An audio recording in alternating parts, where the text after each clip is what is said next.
Bonjour Bruce. Il est 7h36, votre invité Philippe Tabarot, le ministre chargé des Transports. Bonjour Philippe Tabarot. Bonjour. Vous présentez ce matin un plan très attendu pour renforcer la sécurité des transports scolaires, notamment en matière de drogue, on va en parler, puisque le 30 janvier dernier, à Châteaudun, une lycéenne notamment avait trouvé la mort dans un accident de car scolaire. Le conducteur avait été contrôlé positif aux stupéfiants. Comment on fait pour que cela ne se reproduise pas ? Vous avez rappelé ce terrible fait divers où je m'étais rendu immédiatement en Eure-et-Loire et où j'avais pu constater ce terrible accident et le décès de la petite Johanna. Je crois qu'il y a 3 fléaux concernant la question des cars en général et plus particulièrement des cars scolaires. C'est le fléau de la vitesse, c'est le fléau de l'utilisation des téléphones portables et c'est l'utilisation, comme dans notre société, je dirais, beaucoup plus accrue des produits stupéfiants. Ce qui était le cas sur ce cas précis. Ce qui était le cas sur ce cas précis. Et l'enquête dira si les 2 autres fléaux dont je vous ai parlé étaient aussi responsables de l'accident ou non. Mais en tout cas, c'est contre ces 3 problématiques très fortes que nous souhaitons lutter à travers le plan. Et donc, par quelles mesures ça va passer ? J'aurai l'occasion de présenter tout à l'heure. Écoutez, une quinzaine de mesures que nous allons présenter ce matin avec mon collègue François-Noël Buffet, ministre délégué à l'Intérieur, et avec Bruno Retailleau, avec lequel nous avons beaucoup travaillé après ce fait divers terrible, notamment avec un certain nombre de contrôles qui nous ont fait quelque part prendre la mesure de l'importance du phénomène, avec plus de 10 000 contrôles réalisés et avec des conducteurs, alors certes qui ne sont pas majoritaires, bien au contraire, parce qu'il y a 30 000 conducteurs qui font leur travail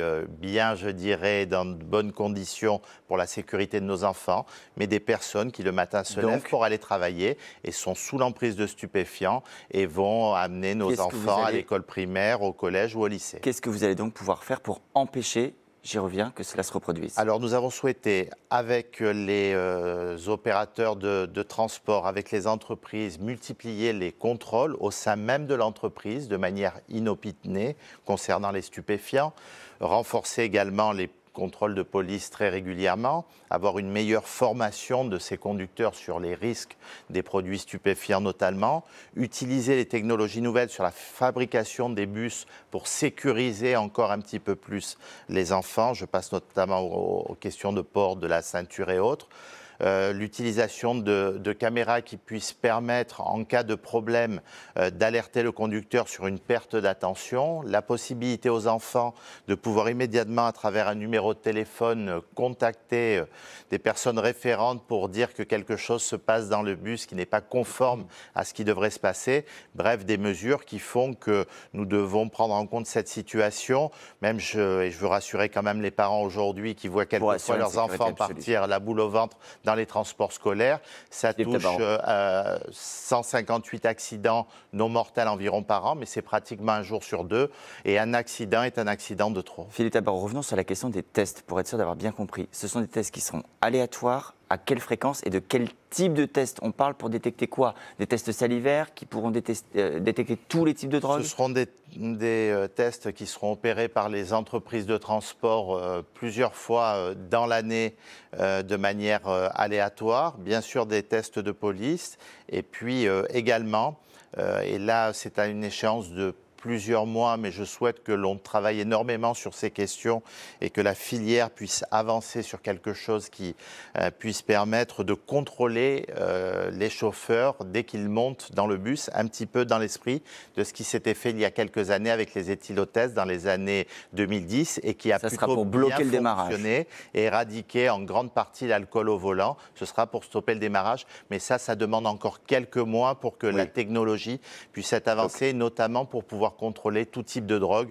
que ce soit le cannabis, mais malheureusement quelquefois la cocaïne ou des dérivés comme la kétamine et autres. En cas de contrôle positif, est-ce qu'il y aura quelles seront les sanctions contre ces chauffeurs? Est-ce que par exemple un chauffeur contrôlé positif sera définitivement empêché de conduire un car scolaire? Écoutez, il le sera pour une période suffisamment dissuasive avec des sanctions qui seront aggravantes quand on conduit des enfants, et à travers ça nous avons un texte législatif qui va passer dans les semaines à venir, qui a été porté par le député Éric Pauget concernant le délit d'homicide routier.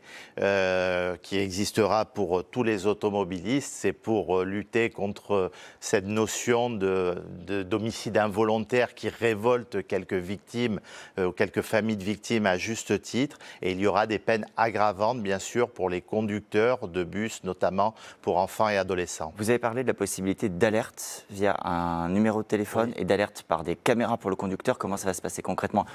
Comment est-ce qu'on saura qui on contacte et comment? Concrètement, les enfants sur leur siège auront le rappel de l'obligation de porter la ceinture qui est indispensable et qui évite beaucoup d'accidents mortels.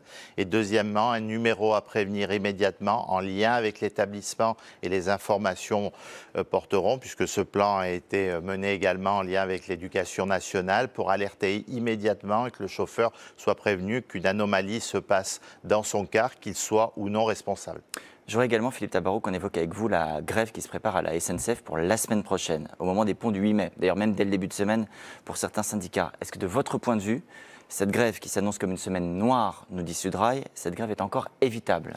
La semaine prochaine sera déterminante. Vous savez que les syndicats ont la possibilité de déposer tout au long de l'année des préavis dits dormants et qu'ils peuvent déclencher à n'importe quel moment. Simplement, ils ont 48 heures, j'aurais souhaité que ce soit 72 heures, mais c'est 48 heures pour décider individuellement s'ils vont faire grève ou pas. Donc aujourd'hui, on ne peut pas savoir combien de cheminots sont susceptibles de faire grève. Par contre, l'entreprise SNCF, sa direction, en est, je crois, à la 35e réunion de discussion dans le cadre du dialogue social avec les cheminots. Mais vous pensez que la direction peut encore faire des concessions pour éviter cette grève, que la direction a encore des pas à faire? Je ne m'en mêle pas, c'est une discussion entre l'entreprise et entre ses salariés. L'entreprise sait jusqu'où elle peut aller. Ce que je sais, moi, c'est que la SNCF ne peut pas se permettre d'avoir une nouvelle fois une grève qui serait lourde de conséquences, à la fois financièrement, avec des conséquences très pénibles pour les usagers et pour l'image de la SNCF qui pâtit continuellement de ces mouvements sociaux. Qu'est-ce que vous dites aux usagers? Est-ce que vous leur dites organisez-vous autrement? Moi, je dis aux usagers que l'entreprise SNCF va mettre tout en œuvre pour, éviter la grève. Et si malheureusement l'appel à la raison que je lance encore aujourd'hui sur votre antenne n'est pas entendu, de pouvoir organiser un service qui se rapproche du service normal. Alors possiblement avec peut-être quelques modifications en termes d'horaire, en termes de service, mais en tout cas... Vous espérez des perturbations limitées, si je comprends bien. C'est exactement ça. Vous aviez dit que ces revendications n'étaient pas légitimes sur les salaires, les emplois du temps. Vous le pensez toujours? Non, j'ai précisé sur ces types de personnel, sur les revendications salariales, après qu'il y ait des avancées sur l'organisation des plannings et sur les questions de formation professionnelle et de dialogue social, sans m'en mêler directement, mais je pense que c'est des revendications qui peuvent s'entendre. Par contre, au niveau financier, par rapport aux efforts qu'a fait l'entreprise ces dernières années, une entreprise qui certes fait des bénéfices, mais avec des financements publics très importants, et puis des bénéfices qui sont là pour investir dans le réseau. Nous avons le réseau ferroviaire en France, un des plus vétustes d'Europe. Nous avons besoin de le régénérer, de la modernisation, et ça passe par les bons résultats ces dernières années de la SNCF.